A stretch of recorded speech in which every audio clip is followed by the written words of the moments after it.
Graças a Deus. Cumprimento os irmãos com a paz do Senhor. Abra as vossas Bíblias no livro de Atos dos Apóstolos.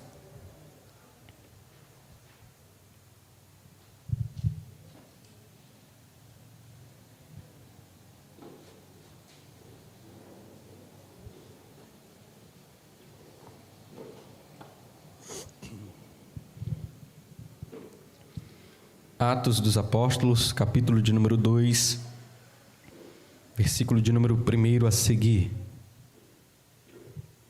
que diz assim: ao contemplar-se o dia de Pentecoste, estavam todos reunidos num só lugar. De repente veio do céu um barulho semelhante a um vento soprando muito forte, e esse som tomou conta de toda a casa onde estavam assentados. Então todos viram distribuídos entre eles línguas de fogo, e pousou uma sobre cada um deles. E todas as pessoas ali reunidas ficaram cheios do Espírito Santo e começaram a falar em outras línguas, de acordo com o poder que o próprio Espírito lhes concedia que falasse. Ora, estavam morando em Jerusalém judeus tementes a Deus, vindos de todas as partes do mundo. Ao ouvirem aqueles estrondo, ajuntou-se um grande número de pessoas e ficaram maravilhados, pois cada um ouvia falar em sua própria língua. Perplexos e admirados, comentavam uns com os outros: porventura não são galileus todos estes que estão falando? Como então cada um de nós os ouve falar em nossa própria língua materna? Louvado seja o nome do Senhor. Quero trazer um breve tema a esta mensagem: o Pentecostes. No livro de Atos dos Apóstolos, a partir do capítulo 1, a gente vê aqui uma introdução aos Atos, que vão somente começar a partir do capítulo de número 2, quando o Espírito Santo de Deus ele começa a capacitar os discípulos para agirem prontamente, com eficácia, para a obra que Deus havia os escolhidos e também chamado. O primeiro capítulo aqui ele estabelece uma ligação entre os evangelhos, terminando com a assunção de Jesus e também o início da igreja no Pentecostes. A festa de Pentecostes ela recebeu este nome porque esta festa é comemorada 50 dias após a Páscoa. E é chamada também de festa das 7 semanas, após o sagar das primeiras primícias. Ela é também chamada de a festa das primícias porque era o tempo em que os judeus comemoravam o 50º dia da colheita. Por isso foi distinto 3 nomes para esta festa: Pentecostes, festa das semanas e também festa das primícias. Em Jerusalém eles celebravam as festas das semanas, o Pentecostes, 50 dias após a Páscoa, que era o dia 6 do mês Silvan, que no nosso calendário nós poderia datar aí estipulado aí no dia 22 de maio, e em Jerusalém eles estavam repleta de peregrinos, aonde nós podemos observar no capítulo de número 2, que Jerusalém estava repleto de peregrinos, indo para festejar as primícias. Então todos teriam trazido as suas primícias, as suas primeiras colheitas para serem ofertadas no templo. A peregrinação até Jerusalém, ela seria muito linda, assim de se imaginar. Quero que você imagine aí agora um grupo de pessoas caminhando juntos com cestos de mel, de uva, de trigo, de azeites, tamaras, e sendo acolhidos em Jerusalém ao som de harpa, de flauta e recitação de salmos. A Bíblia diz em Colossenses, no capítulo 3, versículo 16, que nós, cristãos, devemos cultuar ao Senhor com salmos, hinos e cânticos de louvores a Deus. Todos aqui estavam carregados dentro de si de um desejo de agradar a Deus após as primeiras colheitas que eles haviam feito. E isso estava na lei, o dom da terra dado ao povo no Monte Sinai. Então, comemorar o recebimento da Torá, a lei que eles receberam de Deus, era o mesmo que eles estivessem afirmando: no dia da revelação, eu também estava lá, descrito em Deuteronômio, no capítulo de número 5, versículo de número 24. Ou seja, o ontem se torna o hoje. Assim, em Jerusalém, estavam todos se alegrando e louvando ao Senhor. Então, todos eles presenciaram a vinda do Espírito Santo, conforme diz o capítulo de número 2. Mas eis uma questão: como nós podemos então interpretar este episódio que Lucas vai narrar? Não estaria ainda uma releitura aqui do evento que foi mostrado no Monte Sinai também? Vamos então procurar responder essas questões perguntando através de uma simbologia textual. Aqui no cenário em Jerusalém, a gente vai ver a vinda do Espírito Santo, que ocorre através de uma tradição em uma casa de 2 andares, na cidade em Jerusalém, a qual ela se situava. E também nós podemos denotar aqui, fazer um contexto textual sobre a história de Moisés, quando Deus chama Moisés para vir ao Monte Sinai, e também todo o povo para se ajuntar ali, para receber os 10 mandamentos. O texto diz: de repente veio do céu um som como de um vento. Eles ouviram um som. Muitas vezes no Antigo Testamento, Deus revelou sob o emblema do sopro do vento. Na verdade, como a maioria de alguns estudiosos sabe, a palavra hebraica para vento e também espírito, ela é a mesma coisa.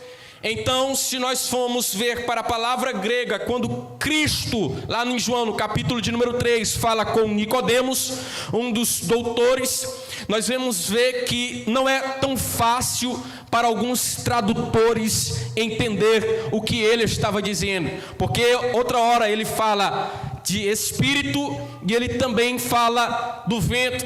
O vento é de todas as coisas uma matéria e uma das maiores coisas espirituais, aparentemente, que a gente pode observar na Bíblia Sagrada. Como nós vemos aqui, este evento histórico, a Bíblia fala que foram vistas sobre ele línguas repartidas. Quando eles começaram a falar em línguas, esse fenômeno que veio através do poder do Espírito Santo, alguém falava e o outro entendia na sua própria língua nativa. O milagre do Pentecoste aqui no capítulo 2 consiste no fato de que todos entenderam os apóstolos na sua própria língua nativa e também na sua cultura. É o mesmo que dizer: a evangelização se realiza com todo sucesso. O falar em línguas aqui de Atos dos Apóstolos, no capítulo de número 10, no capítulo 19, em 1 Coríntios capítulo 12 e também no capítulo de número 14, ela vai aparecer no texto algumas questões com o acréscimo de outras línguas. Mas quando nós vemos aqui em Atos dos Apóstolos, Lucas, ele também acrescenta essa expressão outras, para reforçar a sua intenção de evangelizar todos, a todo mundo. Então, falar uma língua em que ninguém entende não faz sentido algum, mesmo que chame isto de oração. Mas eles estavam vivenciando uma experiência sobrenatural através do Espírito Santo de Deus. Como nós vemos também, a Bíblia diz que foram vistas línguas repartidas como que de fogo, uma representação da manifestação de Deus, uma manifestação sobrenatural. É um modo apocalíptico de dizer que Deus se manifestou presencialmente naquele lugar. Em Êxodo, no capítulo de número 13, a gente vai ver também no Sinai, Deus se apresentando para o povo. Quando Deus acompanha o povo pelo deserto, a Bíblia diz que Ele se apresenta como uma coluna de fogo e ilumina toda a noite. Mas também Deus se apresenta no capítulo 19 de Êxodo. A Bíblia vai dizer que Ele desce para falar com o povo, aleluia, no Sinai, e chama Moisés, e também apresenta-se numa forma sobrenatural para se apresentar ao povo. Em Atos dos Apóstolos, o Espírito Santo aqui, ele é apresentado também como fogo, um símbolo da palavra de Jesus, que deve ser anunciado pelos seus discípulos, pelos seus seguidores.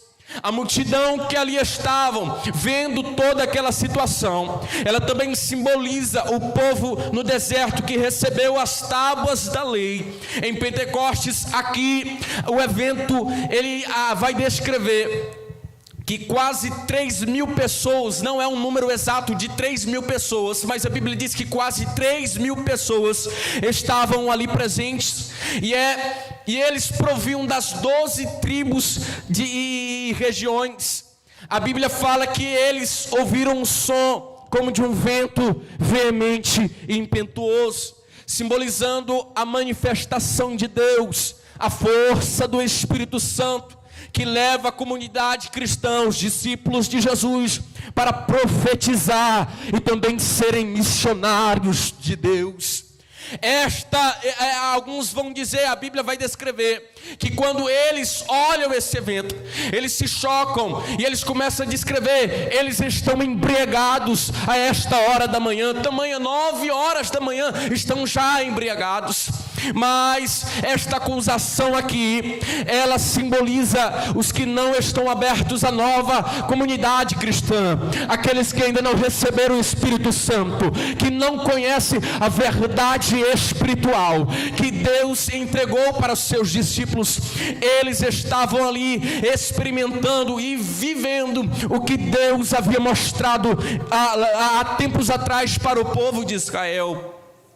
A Bíblia diz que Lucas vai descrever um acontecimento no Pentecostes, tendo a memória e também a narrativa do Sinai.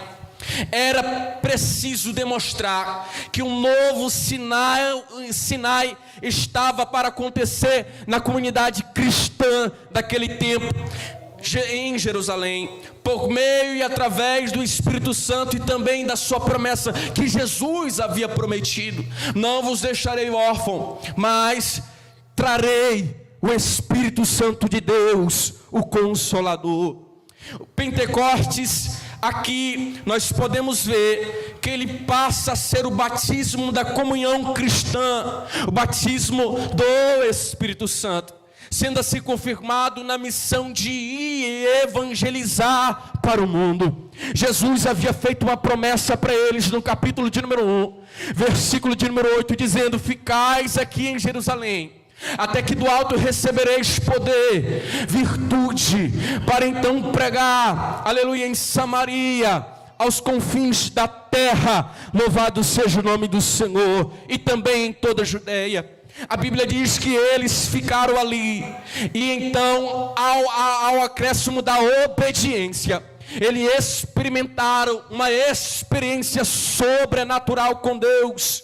Mas aqui não é somente um dado histórico do Pentecostes, é também uma profissão de fé, porque sem o Pentecostes e a Páscoa, ou seja, sem a passagem em Jesus para uma nova vida, não teria se completado toda a missão. Era necessário o Pentecostes ser realizado, para que a promessa que Deus havia feito ao seu povo então se cumprisse.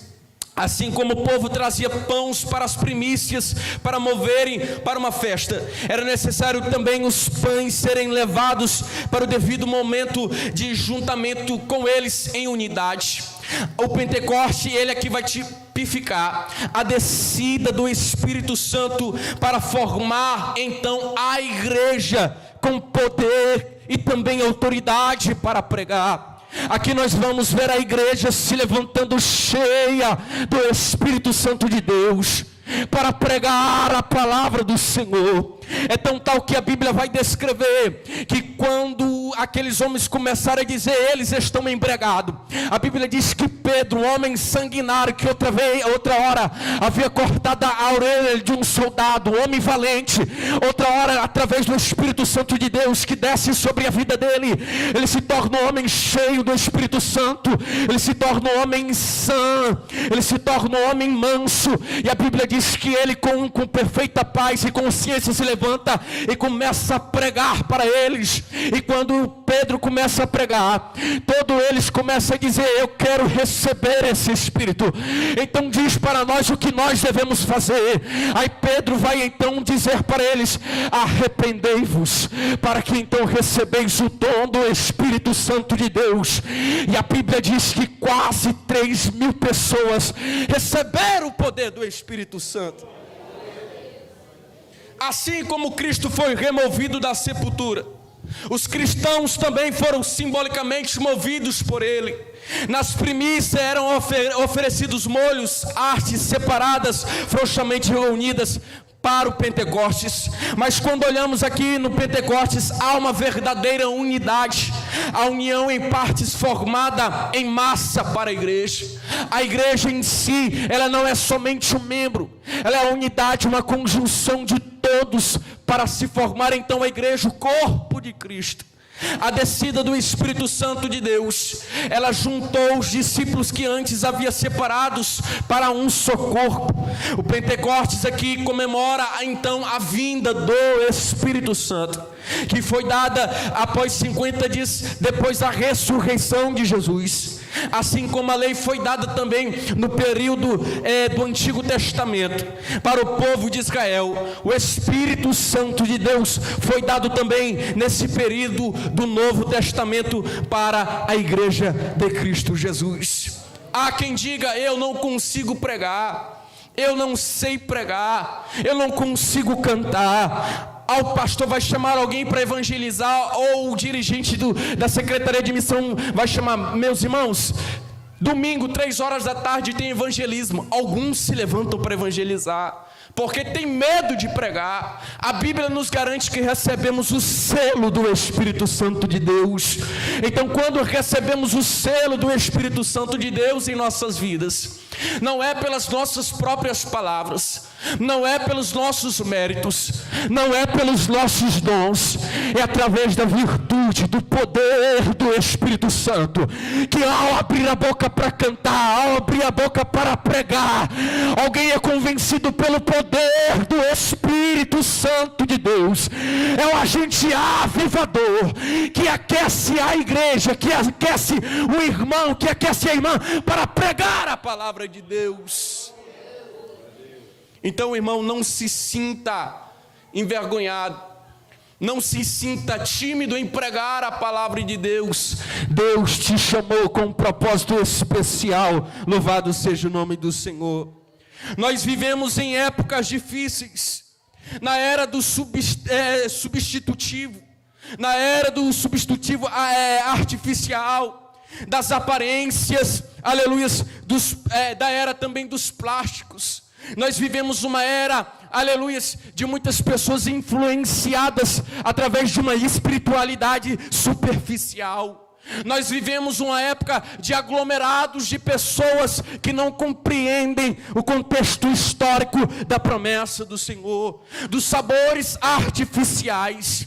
Aleluia, nós vivemos de uma época difícil de conviver na era cristã, mas todavia, aqueles que tiveram a experiência de estarem com Jesus, de ter um encontro com o Senhor, de receber a virtude plenitude do Espírito, de receber uma porção do Espírito Santo de Deus, que tiveram este encontro sobrenatural, ele cai, mas se levanta um grande missionário, ele cai, mas se levanta um grande profeta, ele cai, mas se levanta um grande pastor, uma grande pregadora, uma grande missionária, um grande presbítero, para pregar a palavra de Deus. Eu desconheço o movimento espiritual que alguém cai e amanhã está do mesmo jeito.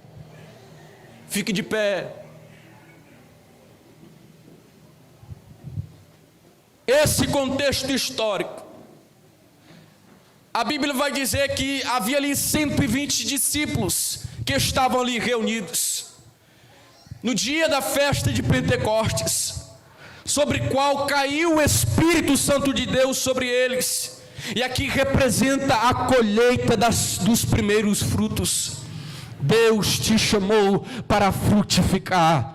Deus te chamou para também ser um missionário. Deus te chamou para ser boca de Deus. Deus te chamou para vivenciar uma experiência sobrenatural com Ele. A igreja tem a primícia do Espírito Santo. Só quem tem essa primícia glorifica o nome do Senhor. Deus te escolheu. Você não é obra do acaso. Foi Deus que te escolheu. O diabo pode até tentar te destruir, tentar parar a tua caminhada, mas foi Deus que te escolheu. É o Espírito que te capacita. Só quem crê nessas promessas glorifica e exalta o nome do Senhor. Aleluias. Posso fazer uma oração? Eu quero chamar você aqui na frente, fazer um convite a alguém que quer fazer uma reconciliação com Deus. Eu quero também fazer o segundo convite, de você que ouviu esta palavra e necessita ser revestidos do Espírito Santo de Deus, para também ser um missionário, uma missionária, para pregar a palavra de Deus. Eu quero orar por você. Louvado seja o nome do Senhor. Não tenha medo, irmão. É para você. Deus quer te capacitar. Deus quer dar dons para que você possa então frutificar na sua obra. Eu quero convidar você para receber esta oração. Louvado seja o nome do Senhor. Aleluia. Glória a Deus. Não tem? Fecha os teus olhos. Aleluia. Glória a Deus. Tem aqui a primeira pessoa. Tem mais, irmãos. Tem mais pessoas. Venha. Deus te chamou para ser missionário. Deus te chamou para ser uma bênção, seja no seu trabalho, seja onde você estiver.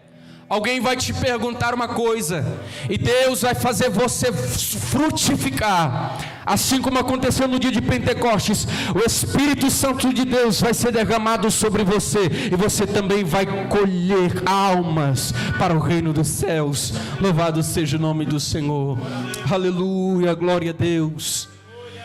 Eu quero pedir a toda a nave da igreja que feche os seus olhos e estenda as mãos para cá. Aleluias.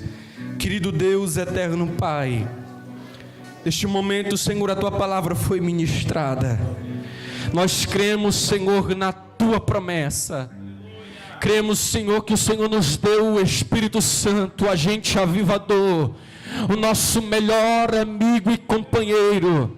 Deus eterno, tem alguns dos meus irmãos aqui na frente que querem receber, Senhor, desta promessa.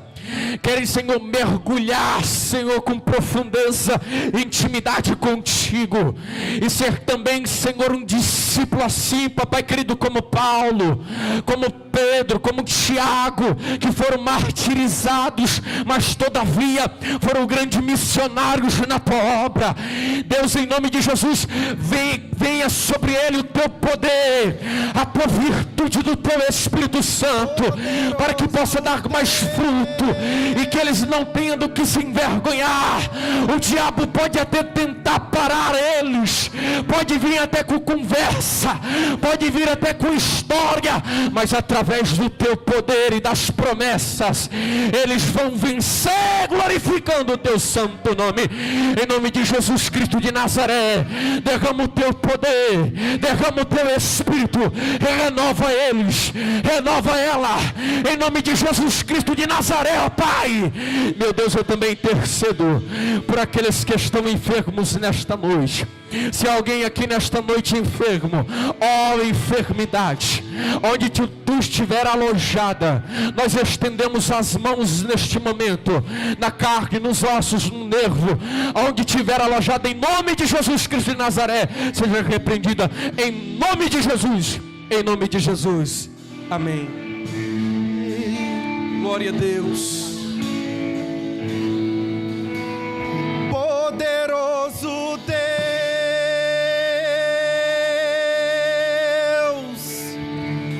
poderoso Deus. Adore, igreja. Adore, igreja. Louvado seja o nome do Senhor.